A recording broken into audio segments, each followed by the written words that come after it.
राष्ट्रीय सुरक्षा और देशभक्ति की भावना ने भारत को एकजुट कर दिया। दिल्ली के जेएनयू ने तुर्की की इनोनू यूनिवर्सिटी के साथ एकेडमिक समझौता रद्द कर दिया है।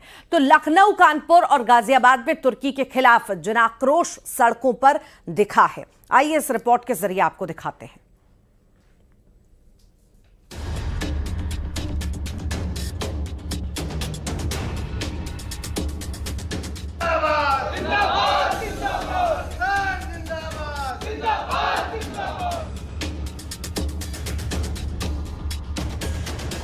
राष्ट्रीय सुरक्षा सबसे ऊपर है।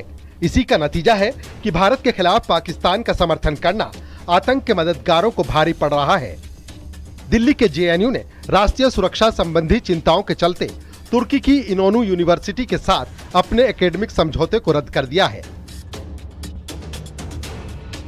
ये कदम तब उठाया गया जब तुर्की के भारत पाकिस्तान संघर्ष से जुड़ने की खबरें सामने आईं और तुर्की ने भारत की बजाय पाकिस्तान को अपना समर्थन दिया।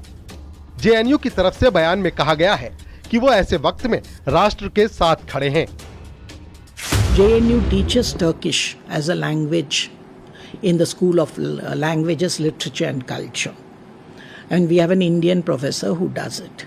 And because of that, the administration thought that we should not have any relations with a country that supports terror and that stabs India on the back. And how can you have a relationship with somebody who's undermining India's national security? उधर लखनऊ के छोटे इमामबाड़े के बाहर शिया धर्मगुरुओं और मुस्लिम समाज ने तुर्की के खिलाफ हुंकार भरी। ऑपरेशन सिंदूर में तुर्की के पाकिस्तान को समर्थन देने पर गुस्सा फूटा। सड़कों पर तुर्की का झंडा और हाथों में कुरान लिए लोगों ने तुर्की के बहिष्कार का ऐलान किया। कानपुर में भी 400 से ज्यादा सेब व्यापारियों ने तुर्की के सेबों पर लिखा नॉट फॉर सेल।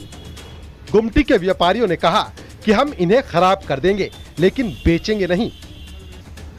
टर्की ने पाकिस्तान को हेल्प किया ड्रोन्स भेज के, तो हम टर्की का बहिष्कार करते हैं। मेरे सेब सड़ जाए मैं फेंक दूं, मेरे को मंजूर है, लेकिन जिसने मदद की पाकिस्तान की, मैं उसका कभी साथ नहीं देने वाला। गाजियाबाद की साहिबाबाद मंडी में भी व्यापारियों ने तुर्की के सेबों का बहिष्कार किया और कहा पाकिस्तान का साथ देने वाले का माल भारत में नहीं चलेगा। ये नया भारत है जो देशभक्ति में एकजुट है। ऑपरेशन सिंदूर में भारत ने आतंकवाद को कुचला तो तुर्की के पाकिस्तान समर्थन ने देश को आग बबूला कर दिया। जेएनयू से लेकर सड़कों और मंडियों तक भारत एक स्वर में कह रहा है आतंक का साथ देने वालों का बहिष्कार जरूरी है। ये है भारत की ताकत, ये है भारत का जोश। Bureau report, news 18। लंदन में नीरव मोदी